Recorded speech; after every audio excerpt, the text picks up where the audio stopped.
guys, so today is going to be a little bit of a different video. I'm going to be telling you guys what it's really like to be a YouTuber and kind of like my struggle with being a YouTuber, like what I'm going through. Maybe this could be a helpful video for you guys if you guys are doing the same thing or going through the same thing. I know YouTube has become a very popular... Sorry if you guys hear our dog in the background eating his food, just disregard that. Hopefully this video will be helpful for you guys if you guys are going through a struggle similar to mine, or if you guys are thinking about starting a channel. This could definitely be a helpful video for you guys. Without any further ado, let's get straight into the video. Okay, so I started YouTube around, I want to say September 2015. It was kind of like the fall time, so it was around September, and it's currently 2017, July 2017. So that's around a year and a half, almost 2 years of being on YouTube. Now, when I first started YouTube, I only had a ring light and a camera, which is like very good for starting a YouTube channel, I would say, because most people back in the day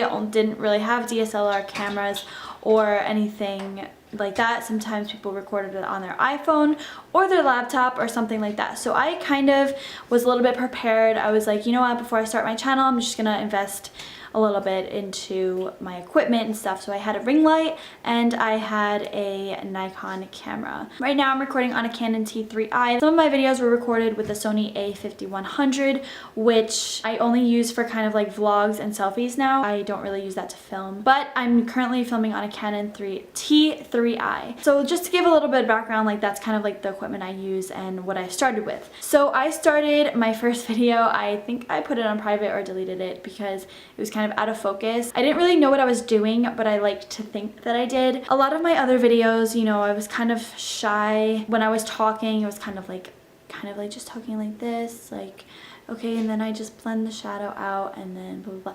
Now I'm kind of getting more comfortable with the camera. I'm still not very comfortable, but I can say that I've come a long way. As for posting consistently, I think that is the biggest part of being a YouTuber, that it's very time consuming. So for me to film a video and edit it, filming takes maybe about an hour depending on the video. If it's a makeup tutorial, it takes a long time because I'm explaining my makeup and doing my makeup. So depending on what look I'm doing, it takes a while. Setting up my lights, I wish I had another room, just like just a studio room where I could just keep my lights set up and all I have to do is get in front of the camera and press record. But I had to actually set my lights up and then put them away after, so it's kind of stressful. But as for the beginning, I put out a video probably once a month and then I probably skipped a month, so I wasn't very consistent like the first probably like 8 months. Then I started getting consistent and then I kind of went off for a bit and then back on, and I'm just getting consistent right now. It's been a couple months. Again, I haven't filmed a video in about a week. And normally you'd probably want to put out at least 2 videos a week. If you can put out 3 or 4 or even more, like that's great. The more consistent you are, the more feedback you're gonna see and the more growth you're gonna see. As for right now, going into kind of my struggle, some days I feel very motivated to do a video and some days I don't want to film and I don't really have any inspiration, and then sometimes I just get busy. So that's why I've kind of like haven't been consistent. So I'm really trying on being consistent as of right now. I mean, I have 250 subscribers, which is by no means a lot, but I'm very thankful for every single one of my subscribers, don't get me wrong. But there's channels who have grown a lot within a first year, and that's just based on consistency and finding what videos work, what videos don't, but still filming what you want to film.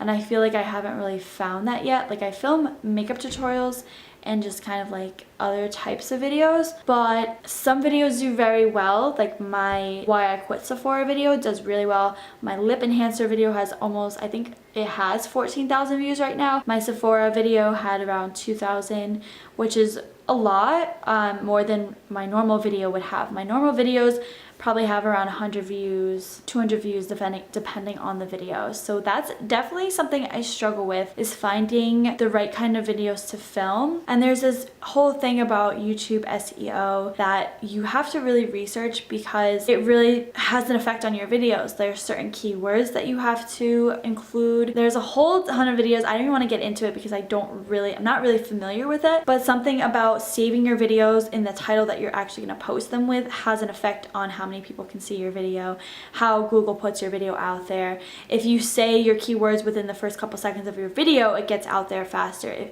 If you have links in the bottom of your video, that means the person who's visiting your video clicks on that link, they're going to stay on YouTube longer, which means YouTube wants to rank your video higher because, you know, they're making money by that user staying on YouTube. There's a whole list of things that affect how high your video ranks. It has to have engagement. Same thing with Instagram now. It has to have engagement within the first hour it's posted. The more engagement it has, the more higher it ranks. There's a lot to know, and I am just beginning to know all of that. I'm beginning to research that, and hopefully I will become familiar. If I end up researching it enough that I know a lot enough to tell you guys, I will definitely make a video on that. But as for now, my struggle is kind of like, yes, I get motivated, but then I kind of lose motivation when I see my videos not doing as well as I thought they would do. And I feel like a lot of YouTubers go through the same thing. You're definitely not going to see success overnight. Definitely not going to see, like, that's one of the most important things I could tell you guys,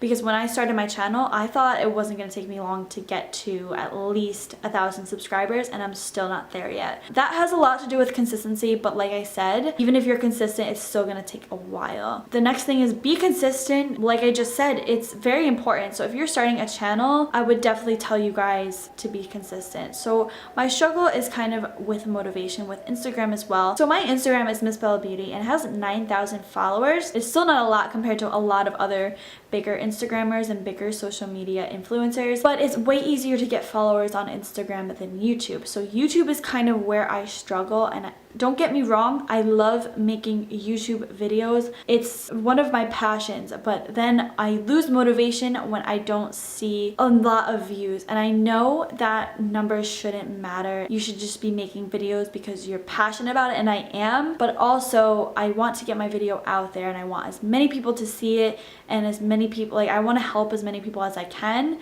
with makeup and stuff like that. So it does get me down, and you know, I'm not gonna lie, like, it's very tough. It's a very competitive thing. It's been becoming more popular. Back in the day, I feel like it was easier to gain subscribers because not a lot of people were doing YouTube videos. Everybody was kind of on the same page. Now it's competitive because, yes, you can film on an iPhone camera, but your quality is gonna look better if you have a DSLR camera. Yes, you can film with just a ring light or window lights, but your video is gonna look better if you have professional lighting and stuff like that. So, like, it is an investment to make if you really want to make good quality videos, and I would suggest doing that if you want to make good YouTube videos. If you're thinking about starting YouTube, it's hard. Like, I'm not gonna lie, it's hard. This video is just about the truth about my personal experience about being a YouTuber and my struggles. So I'm gonna tell you guys that being a YouTuber is, you don't see money until way later. Like, I haven't even seen money. Sponsorships, I've gotten a couple of them, but not as many as I thought I would be getting by now. It's just a matter of just being persistent and just making good quality videos. Quality over quantity as well. Like, I've learned that sometimes I take some videos down that I just feel it's not the quality that I wanted. So I think it's great, and then when I look back, I don't like it. So then sometimes I just take them down or make them private. I've recently made a lot of videos of mine private just because I know where I am now, and I leave a few just to see my progression, but a lot of them I keep private because now I'm more comfortable in front of the camera. I've been struggling with my backdrop. I just recently got this backdrop from Amazon the other day, but I've been struggling with finding an area to film. I've went through, if you guys watch any of my videos, my background kind of changes a lot. So I've been struggling with getting the lighting right. A lot of this you kind of just learn on your own. So you definitely need to do your research. You need to watch a lot of YouTube videos about how to film videos, how to edit videos. My dad actually used to edit. He plays the drums, so he actually records himself and then edits in a program called Sony Vegas. So that's the first program that I learned how to use because he taught me how to use it. But then I got a laptop and I actually started using iMovie, and I basically taught myself how to use it. I went on YouTube and I looked up a bunch of videos on it, and then I actually figured out how to use it. And that's still what I use right now. I do want to upgrade to Final Cut Pro, but I'm not going to do that until I get further along in my YouTube career. Gain more subscribers, gaining more reviews and stuff because I feel like it's not necessary now. It was necessary for me to do iMovie because I got a laptop, but as for Final Cut Pro, it's a great program, but I would not upgrade until I feel I need to. But as for that, that's basically what I wanted to tell you guys in this video. A lot of people may make it seem easy to start a channel, but it takes a certain kind of person to start it. And I mean, if you're shy, you just gotta get over that fear. You have to be yourself in front of the camera. If you're not, people can tell. So that's really important. If you're trying to start a YouTube channel, I would say just be yourself, post consistently, be active on YouTube, actually commenting on people's videos, be active on Instagram, have all your accounts connected, and just overall, just be yourself. I'm still struggling with motivation, but I have become myself on YouTube, and I do think I've come a far way, but you know, there's also going to be negative comments. You just have to get over it. I mean, as silly as that sounds, just get over it. Don't let it affect you. Don't let it bring you down. If you know you're good at what you do and it's your passion, no one should be able to tell you differently. So just take that away from this video, and good luck with everybody that was starting their channels. Good luck to everybody who already has their channels. Leave your channels down below and I'll definitely go check them out. But it does take time. Like with anything, if you're trying to start your own business, it's gonna take time. You just have to be patient, and that's what I've been learning through this whole process. I hope you guys enjoyed this video. This was just something I felt like I need to get out there. If you did, just give it a thumbs up. Leave your channels down below. I would love to see what you guys have done. So thank you for watching this video, and thank you for being here. I really appreciate it, and I will see you next time.